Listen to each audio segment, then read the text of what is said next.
University and the MCOM program. So I was hoping that this might be particularly interesting for you to get an idea of his perspective of current issues and topics in marketing, tools that Maritime Marketing is using or the clients are using, but also how has their marketing or maybe their clients' marketing changed during COVID-19. And last but not least, we also have him here as somebody working in an agency. You also can fire away all your questions that you have in regard to agency work. So we have plenty of time. So we have Rodrigo for around about an hour. We have Tristan afterwards, but we have this room till 3:30. So we're not pushed for time. We do have a few extra minutes if you want to just chat a little longer, so no problem at all. I'm really thrilled to have you here. Thanks for coming. Great pleasure to have you back. Lovely, we've talked about this earlier. I really like this, that you kind of closing the loop here. We're bringing people back in who've gone through the program. Rodrigo knows exactly what you're going through at the moment. You know where people can end up, so it's a nice way, I think, of kind of interacting. And please, whichever questions you have, fire away. Other than that, floor is yours. We're all very excited to have you here and looking forward to your presentations. Thanks for coming. Water, sorry. Yeah, water on the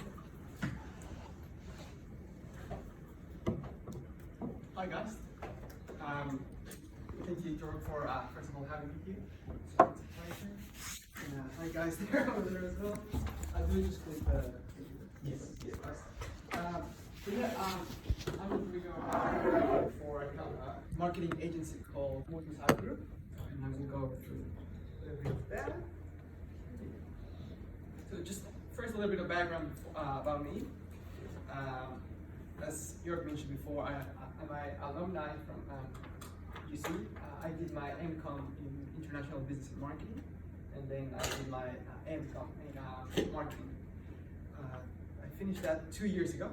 It was challenging, as you're finding it probably, but definitely it's worth it. It was like once you finish your thesis and you have it in your hands, that moment you're like, wow, I did this.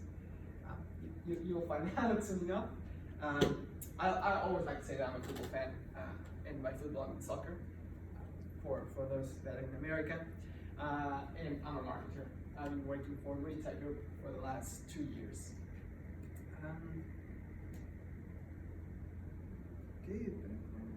Yep, so this is my background. Originally I'm from Mexico City. I was born and raised over there.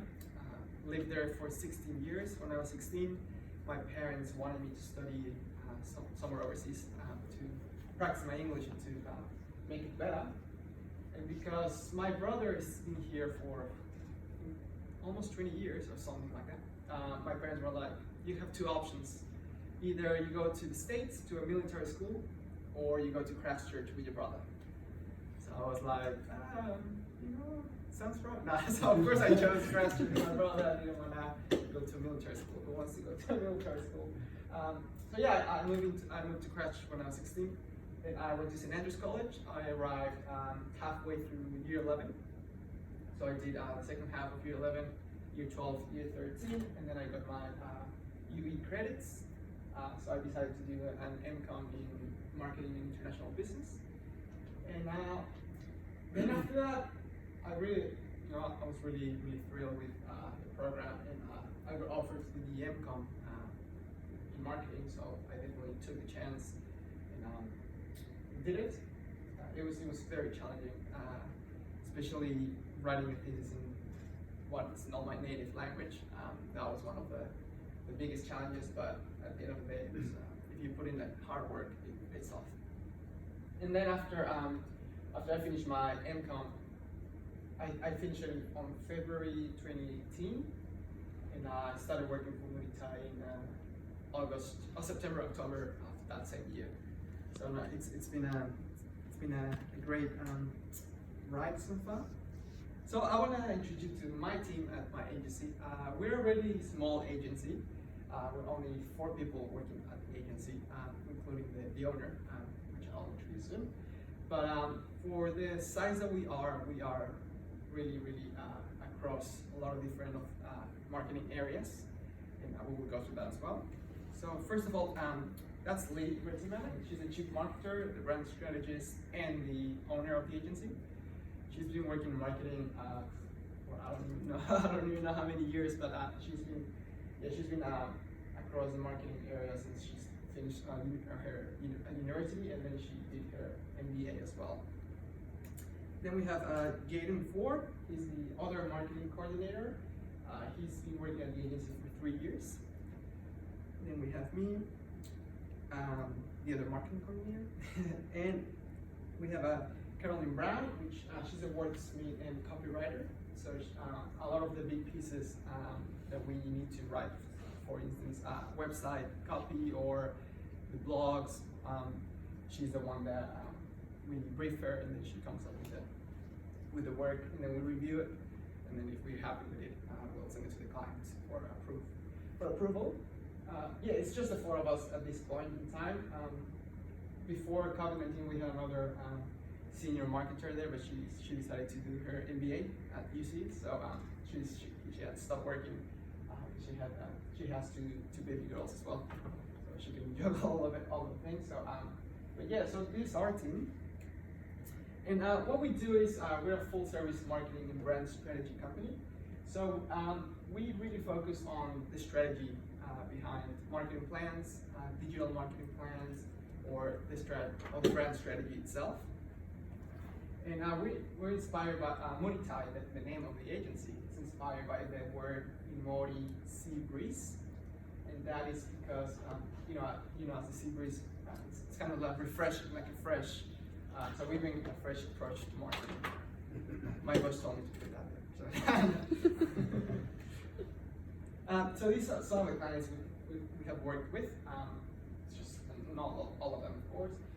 As you can see, working for an agency, you do get to experience and learn about a lot of different industries out there. So for instance, we have Fox & Associates, they're an engineer firm. We have Pathway Dental. We used to work with them, with orthodontists. We have Ricker & Park, as you might know about Ricker & Park. It's a category Jolly Club. So working with this, all of the different businesses, all of the different industries is it's quite different. So a positive thing that working for an agency is you have to be on your toes. You have to learn really quick what their needs are of each business and how you can help them achieve those goals, the ones that they want to achieve. Another one is Tansy Campus, which is a online learning platform. So I don't know if you recognize any of them, maybe you might not, but these are just some of them. Perfect, so I'm just gonna go through today's agenda just so you can have an idea of what we're gonna discuss a little bit. The first one is hot topics in marketing, and that's from the agency perspective. Then I'm gonna talk about some marketing tools that these marketing tools we use every day, and it will be really helpful for you guys to, of course, get to know the tools and try to start upskilling on those tools. You might already know how to use them, but I'm gonna tell you which ones we use every day. Then a little bit of marketing during COVID-19 and how marketing has changed given the pandemic. Then I'm just gonna go through agency life on Moritai, and then we're gonna end up with the key learnings. I see that George said he can now see your slides. Oh. Yeah. Well.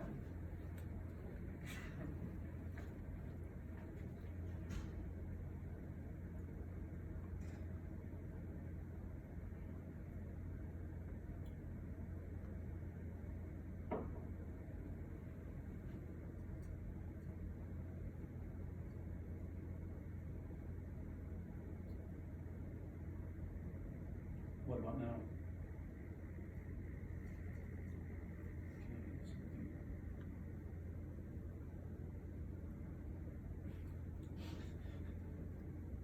Okay.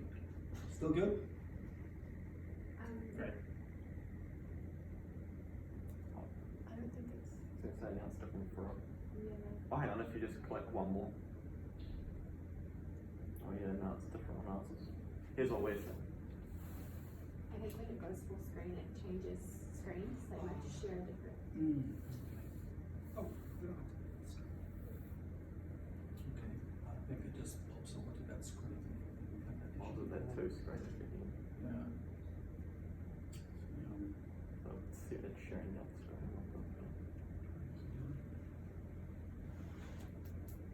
What about now? Yeah.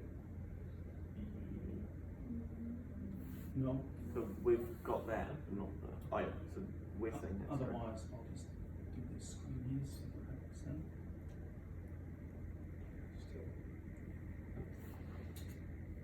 There's no text. Oh, there is text. Go to the next slide.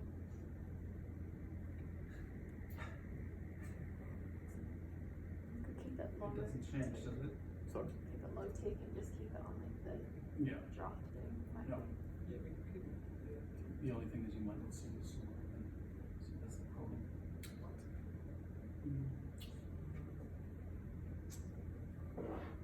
Oh, so don't even share it on there. Just literally have it on there. Close this one here. No.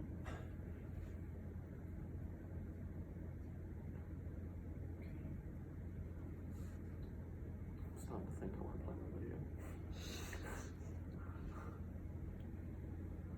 It just hover around you. You could rename this system for finding toilet paper. Okay.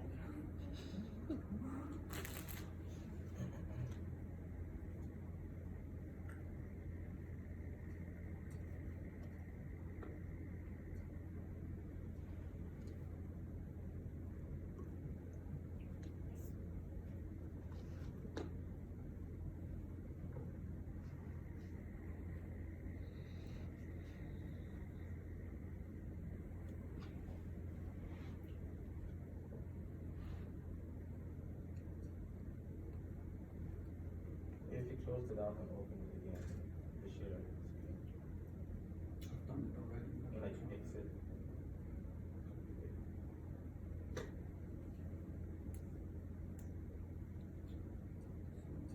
Seeing now. Yeah, we're seeing the slides. Sorry. Oh.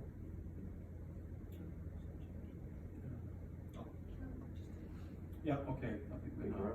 now. Maybe go to the next slide to see. I think now. Yep. Okay, good. Oh, so we're seeing the presentation bit. Yeah, I mean, that's fine. yeah, otherwise we, Yeah, that's. And we're gonna look at that one anyway. And go ahead. now everybody has the same view. John, do you see the same thing, and Josh? Oh, okay. Sorry about that.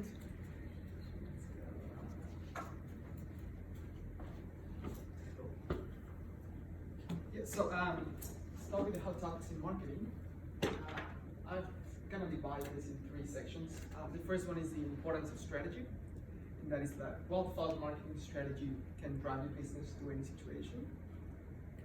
Second one is communication is key. Communication has never been so easy and accessible before as it is today. And the third one is online presence is a must.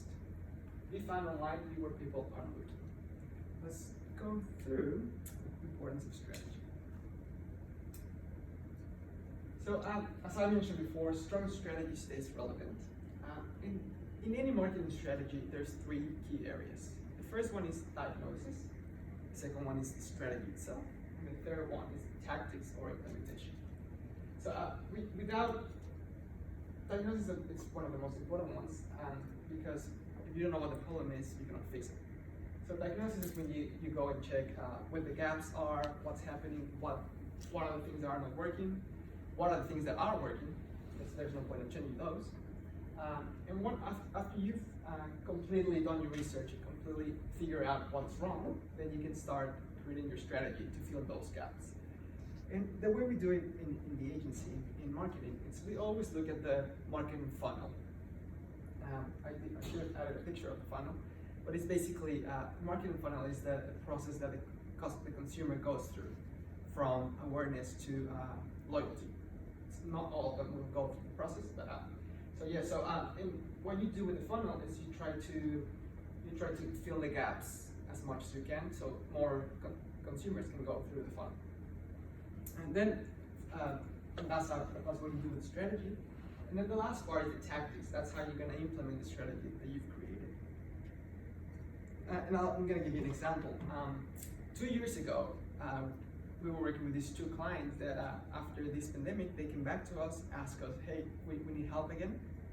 And we're like, okay. So we created 2 marketing plans 2 years ago for them. And then upon revising the same marketing plan, we realized that the strategy is still relevant. Like whatever the strategy that we created, they can still use it today. The only thing that's changed is the tactics. Some of the tactics are not the same because of the situation. For instance, there's no face-to-face meetings, or so you do have to. We did have to change a little bit of how we're gonna implement that strategy, but the strategy itself stayed the same, which tell us that a strong strategy, can take you through any situation. The second part is that another key point on the strategy is to integrate your campaigns.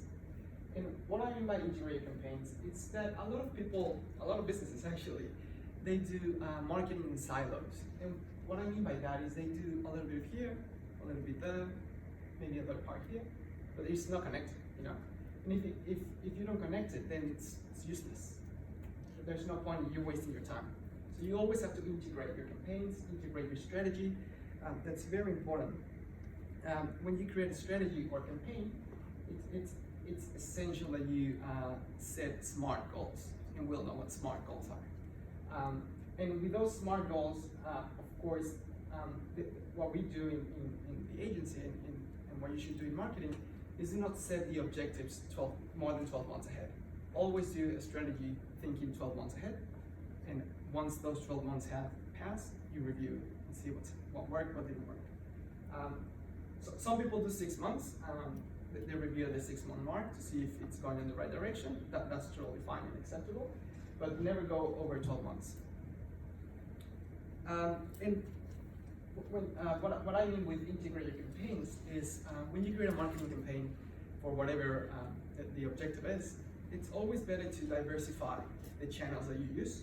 So not only create a social media campaign, create a social media campaign and add radio, add billboards, depends of course on your budget. But there's different areas that you can add to make the campaign better. And there's actually research that says that 2 to 3 different channels of the same campaign, if you add different channels, 2 to 3 channels, that's the best return on investment. So it's important to always integrate and diversify your campaign. Because why would you only do 1 if you can do 3?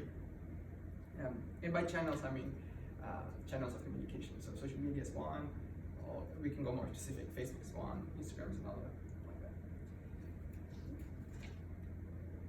And the third point of importance of strategy is to listen to your customers. Be market orientated. And by market orientated is you gotta listen what your customers are telling you. You gotta listen what they need. You gotta figure out what they want.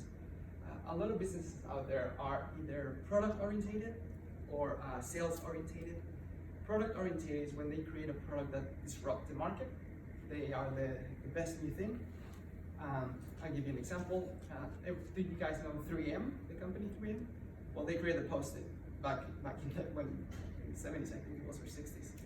They created a Post-it, and so that they are a product orientated company.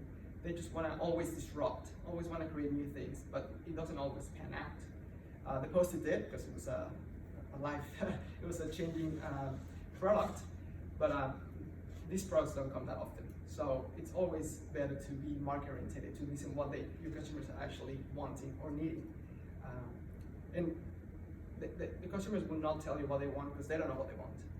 But you can, if you do research and if you listen to them, you can come up with something that they might help them with their needs. Sales-oriented companies, they think that marketing equals sales. So basically they say, any customer is good for business. I don't care. Like, just bring me money. That's it. That's all I care. And these businesses, once again, they do not reach the full potential because they're not listening to the customers. So and of course, without research, there cannot be marketing. You're gonna do marketing without research. Because one thing that a lot of marketers we do is we think like we know what the customer wants. We think that we can think like them.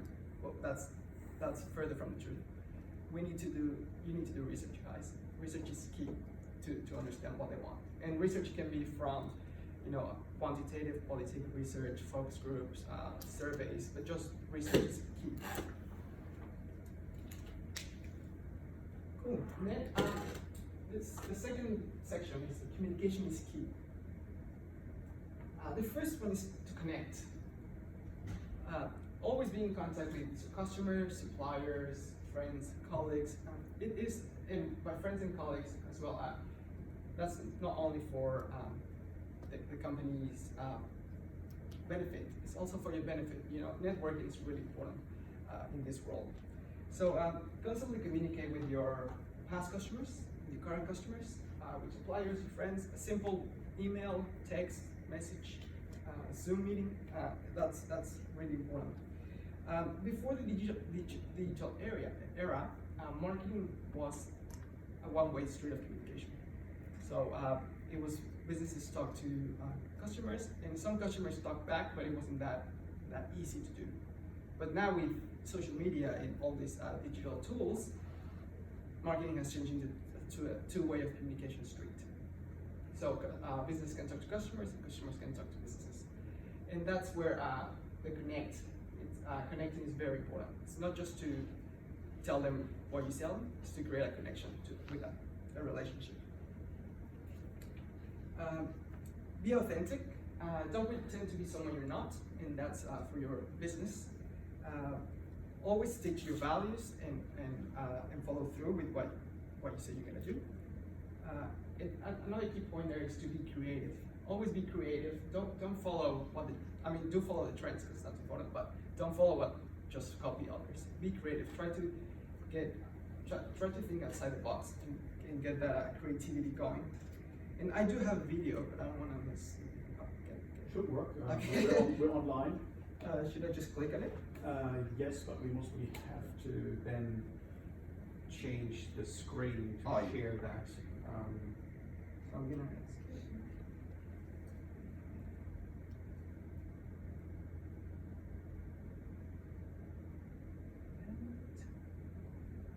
And this video, it's a clear example of how the biggest brands on the planet.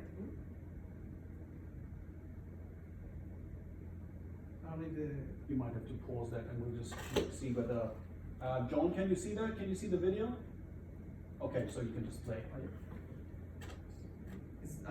So this video shows how the biggest brands on the planet forgot to be creative, and they just say the same. Check the volume. Oh, I haven't played it. No, I'm not.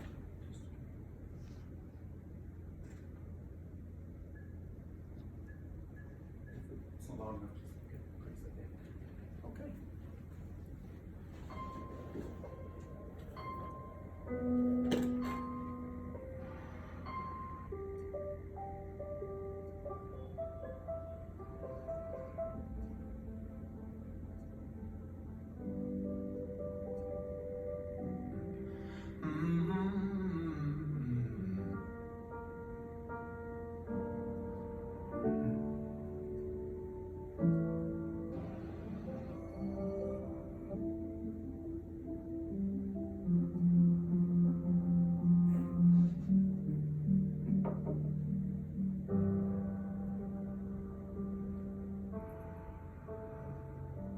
First opened our doors. Since 1926? Since 1978. For 60 years. For 75 years. For over 80 years. In 90 years. For over 100 years. Nationwide has been on your side. Restaurants have always been there for you. Nissan has been with you through thick and thin. We'll do what we've always done. Take care of people. We're people. People. People to family. Family. Family. Family. Families are families. Even now. Especially now. Especially now. Right now. Now more than ever. More than ever. Today more than ever. Today, more than ever. Times like this. At times like these, during these difficult times. In these troubled times, Challenging times. trying times, in these times of uncertainty, During this time of great uncertainty.